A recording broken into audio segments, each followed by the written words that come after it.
तो hello everyone, स्वागत है आप सभी लोगों का डीएलपी यानी कि डेली लॉ पॉडकास्ट में। इस पर्टिकुलर पॉडकास्ट में हम लोग फॉरेन एक्सचेंज मैनेजमेंट एक्ट के सेक्शन नंबर 5 यानी कि करंट अकाउंट ट्रांजैक्शंस के बारे में हम लोग यहां पर बात करेंगे। सर, सबसे पहली चीज तो यह है कि करंट अकाउंट ट्रांजैक्शन वो ट्रांजैक्शन होता है जो कैपिटल अकाउंट ट्रांजैक्शन नहीं होता है। और ये जो करंट अकाउंट ट्रांजैक्शन है, it is divided into 3 separate schedule. जहां पर फर्स्ट शेड्यूल डिस्कस करता है प्रोहिबिटेड करंट अकाउंट ट्रांजैक्शन, मतलब आप इस टाइप का करंट अकाउंट ट्रांजैक्शन इंडिया में कर ही नहीं सकते हो, स्पेसिफिकली प्रोहिबिटेड है। और तुम इस टाइप के करंट अकाउंट ट्रांजैक्शन के लिए इंडिया से फॉरेन एक्सचेंज को ड्रॉवल करके आउटसाइड इंडिया नहीं ले जा सकते हो। मतलब कुल मिलाकर प्रोहिबिटेड है फॉरेन एक्सचेंज को ड्रॉवल करना for that particular purpose. Number 1।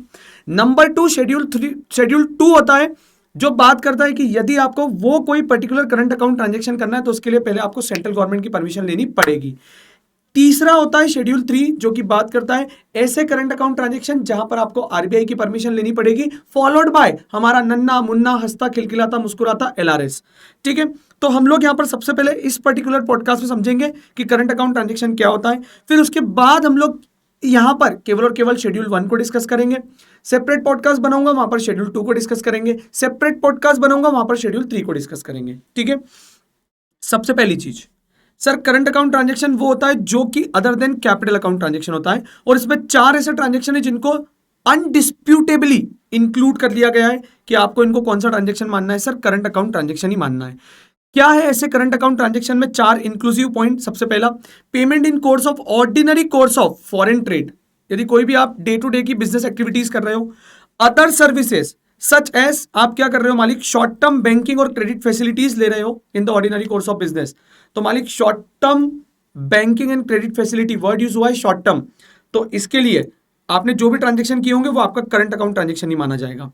Payment in the form of interest और लोन और इनकम फ्रॉम इन्वेस्टमेंट जो भी आएगी वो भी आपका करंट अकाउंट ट्रांजेक्शन ही है। रेमिटेंसेस ऑफ, ये लास्ट के दोनों अब जो मैं डिस्कस करूंगा वो बड़े सिंपल है। Remittances of living expenses of parents, spouse and children living abroad, ये भी आपका करंट अकाउंट ट्रांजेक्शन है। Expenses is connection with foreign travel और एजुकेशन, ये भी आपका कौन सा ट्रांजेक्शन माना जाएगा, करंट अकाउंट ट्रांजेक्शन माना जाएगा। और आपको पता है जब आप स्टडी मटेरियल से देखोगे इससे रिलेटेड 3 बहुत बेहतरीन एग्जाम्पल दिए हुए, और गिफ्ट से रिलेटेड जो एग्जाम्पल नंबर 5 दिया हुआ है वो तो बहुत ही जबरदस्त है, जो कि आपको स्टडी मटेरियल से देखना चाहिए और मैंने आपको क्लास में एक्सप्लेन भी किया है।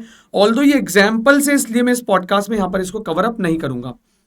ठीक है, आगे इन्होंने बोला है सेंट्रल गवर्नमेंट ने कुछ रेस्ट्रिक्शंस, रीजनेबल रेस्ट्रिक्शंस लगा के रखी होगी, और जो भी रीजनेबल रेस्ट्रिक्शंस लगा के रखी हुई है हम लोग उसको देख लेंगे। और इसके लिए उन्होंने 3 अलग अलग सेपरेट क्या बना के रखे हुए, schedule along with particular rules. यहां पे इन्होंने बोला है sir, the general rule is to understood that capital account transaction are freely permitted unless a specifically prohibited, and capital account transaction are prohibited unless specifically or generally permitted।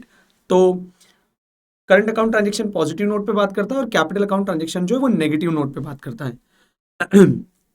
सबसे पहला schedule आता है बेटा हमारे पास में, शेड्यूल फर्स्ट। और schedule first जो है ना, ये restricted prohibited current account transaction है। मतलब यहां पर यदि आप फॉरेन एक्सचेंज का ड्रॉवल करोगे इन आटो में से किसी भी एक्टिविटीज के लिए, तो मालिक यहां पर पहले से ही बोल के रखा हुआ है कि ऐसा करना परमिसिएबल नहीं है। आप इंडिया से फॉरेन एक्सचेंज का ड्रॉवल विड्रॉवल इन पर्पस के लिए नहीं कर सकते हो। सर क्या क्या है ये? सबसे पहला, रेमिटेंसेस ऑफ लॉटरी विनिंग, यदि आपने लॉटरी से जो भी पैसा कमाया है आप उन कमाए हुए पैसों को इंडिया के बाहर नहीं ले जा सकते हो। दूसरा इन्होंने बोला है remittances of income from racing, riding etcetera और any other hobby related activity. यार आप कोई वेचरिंग एक्टिविटीज कर रहे हो या कोई रेसिंग राइडिंग की एक्टिविटीज कर रहे हो, वहां से यदि आप पैसा जीत गए और पैसा जीतने के बाद आपने पैसा जीता इंडिया में और आप बोल रहे हो कि हम लोगों को इसको विड्रॉ करके फॉरेन ले जाना है फॉरेन करेंसी में, तो गवर्नमेंट बोलेगी सॉरी साहब माफ करना, ऐसा पॉसिबल नहीं है, इट इज प्रोहिबिटेड। अब लोग पूछेंगे मालिक फिर इन पैसों का हम करेंगे क्या? तो you can invest in India, आप उसको इंडिया में इन्वेस्ट कर दो, उसमें कोई दिक्कत नहीं है। इंडियन रुपीज में बैंक अकाउंट खुलवाकर उसको यहां पर डिपॉजिट कर दो, उसमें भी हमको कोई दिक्कत नहीं है। तीसरा इन्होंने बोला है रेमिटेंसेस ऑफ परचेस ऑफ, अब यहां पर परचेस की बात हो रही है। मतलब क्या हुआ आपको पता है, इन्होंने टिकट सेल की है, लोगों ने टिकट परचेस किया, उस टिकट को परचेस करने के बाद जब इनके पास पैसा आया, अब ये पैसे को रेमिट करके कहां पे ले जाना चाहते हैं, फॉरेन करेंसी में आउटसाइड इंडिया। तो गवर्नमेंट ने बोला सॉरी शक्तिमान, ये भी नहीं हो पाएगा। तो इन्होंने यहां पर बोला है remittances of purchase of lottery ticket, ban और प्रिस्क्राइब मैगजीन्स, फुटबॉल पूल्स, स्विप्स्टिक्स, तो इनसे रिलेटेड आई हुई इनकम को भी आप आउटसाइड इंडिया में विड्रॉ करके नहीं ले जा सकते हो। सर पॉइंट नंबर 4 बोलता है payment of commission on export made towards equity investment in joint venture और wholly owned subsidiaries abroad of Indian company. तो भाई साहब क्या हो रहा है पता है, खुद ने ही खुद की होली ऑन सब्सिडरी या जॉइंट वेंचर क्रिएट किया आउटसाइड इंडिया में, और बेटा वहीं पर इक्विटी इन्वेस्टमेंट करने के लिए आप क्या कर रहे हो, कमीशन पे कर रहे हो। अबे गोचू बनाओगे क्या भाई, लॉ मेकर ने बोला। तो लॉ मेकर ने बोला कि यदि तुम होली ऑन सब्सिडरी कंपनी या जॉइंट वेंचर में इक्विटी इन्वेस्टमेंट करने के लिए यदि आप कमीशन दे रहे हो तो वो कमीशन पे करने के लिए आप फॉरेन करेंसी को यहां से ड्रॉ नहीं कर सकते हो। आगे इन्होंने बोला है मालिक पॉइंट नंबर 5 में, पुराने समय में एक मेथड चलती थी बेटा, अब ये मेथड ऑल्दो आउटडेटेड हो गई है, डिविडेंड बैलेंसिंग इज एप्लीकेबल। मतलब यार यदि कंपनी को डिविडेंड मिल रहा है और उस डिविडेंड के अगेंस्ट में इन्होंने डिविडेंड बैलेंसिंग मेथड के तहत कॉम्प्रोमाइज करके रखा हुआ है, तो भाई साहब जो भी डिविडेंड का अमाउंट मिलेगा ना किसी भी फॉरेन एंटिटी या फॉरेन पर्सन को, पीआरओआई को, तो पीआरओआई जो है ना वो इसको आउटसाइड इंडिया विड्रॉ करके नहीं ले जा सकता है। सर उसके बाद यदि मैं बात करूं पॉइंट नंबर 6 की, payment of commission on export under rupee state credit route. अब क्या होता है यार, एक्सपोर्ट करते हैं ना जब बहुत सारी अलग अलग स्कीम के तहत कोई भी एक्सपोर्टर एक्सपोर्ट करता है। अब मान लीजिए यार कोई एक्सपोर्टर ने एक्सपोर्ट किया है रुपी स्टेट क्रेडिट रूट के तहत, तो यार यहाँ पे गवर्नमेंट ने पहले ही बोल दिया है कि यदि आप रुपी स्टेट क्रेडिट रूट के तहत यदि एक्सपोर्ट करोगे तो इसके ऊपर कोई भी कमीशन का पेमेंट हम लोग फॉरेन करेंसी में नहीं करेंगे। पर अब इसका एक एक्सेप्शन है, यदि आप कमीशन पे कर रहे हो up to 10% of invoice value of export of tea and tobacco, ठीक है, चाय और तंबाकू के लिए यदि आप कोई एक्सपोर्ट कर रहे हो तो जो भी आपकी इनवॉइस वैल्यू होगी उस इनवॉइस वैल्यू का अप टू 10% आप क्या कर सकते हो, वहां पर कमीशन विड्रॉ कर सकते हो, कमीशन ड्रॉ कर सकते हो in foreign currency. Point number 7 में इन्होंने बोला है payment related to call back services of telephone. अब बेटा एक call back services of telephone क्या होता है, ये बात भी आपको समझने की कोशिश करना है। Call back services of telephone का मतलब ये होता है कि यदि मान लीजिए यार कहीं की कॉल रेट बहुत महंगी है और आप उस कंट्री में यदि इंडिया से कॉल करते हो तो आपको ज्यादा पैसे पर मिनट देना पड़ते हैं। आपने क्या किया, आपने वाया वाया कॉल किया, से फॉर एग्जांपल कि हमारे इंडिया के कृष्णा को रशिया की मारिया से बात करना है और रशिया की मारिया से उसकी लंबी लंबी बात होती है और 1 मिनट बात करने के भाई 100 रुपए लग जाते हैं। तो यार कृष्णा ने बोला यार ऐसे में तो क्या होगा पता है, बात कम होगी और पैसे ज्यादा खर्च हो जाएंगे। हमारे कृष्णा ने अपने दोस्त अमन को युगांडा में कॉल किया और युगांडा के अमन को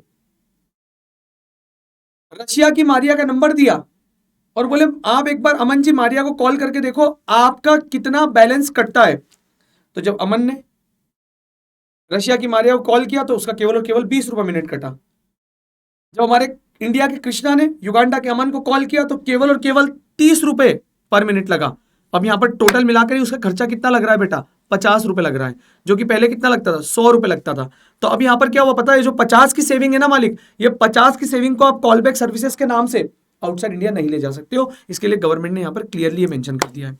एंड लास्ट में उन्होंने बोला remittances of interest income of funds held in non resident special rupee scheme account. यार आपने एक ऐसा अकाउंट खुलवा के रखा था जिसमें आपको पैसा रुपीस में आपने डिपॉजिट करवाया, तो विड्रॉ भी रुपी में करवा सकते हो और आप इसको इंडिया के बाहर ले जा ही नहीं सकते हो, तो आप फिर इसको इंडिया के बाहर विड्रॉ करके नहीं ले जा सकते हो। ये हमारे 8 ट्रांजेक्शन है जिसको हम लोग बोलते हैं शेड्यूल 1 के प्रोहिबिटेड करंट अकाउंट ट्रांजेक्शन, आप जिसके लिए फॉरेन करेंसी को विड्रॉ कर ही नहीं सकते हो। तो इस पॉडकास्ट में हम लोग यहीं पर रुकेंगे, आने वाले पॉडकास्ट में हम लोग और डिटेल में बात करेंगे। तब तक के लिए thank you so much, take care and work hard.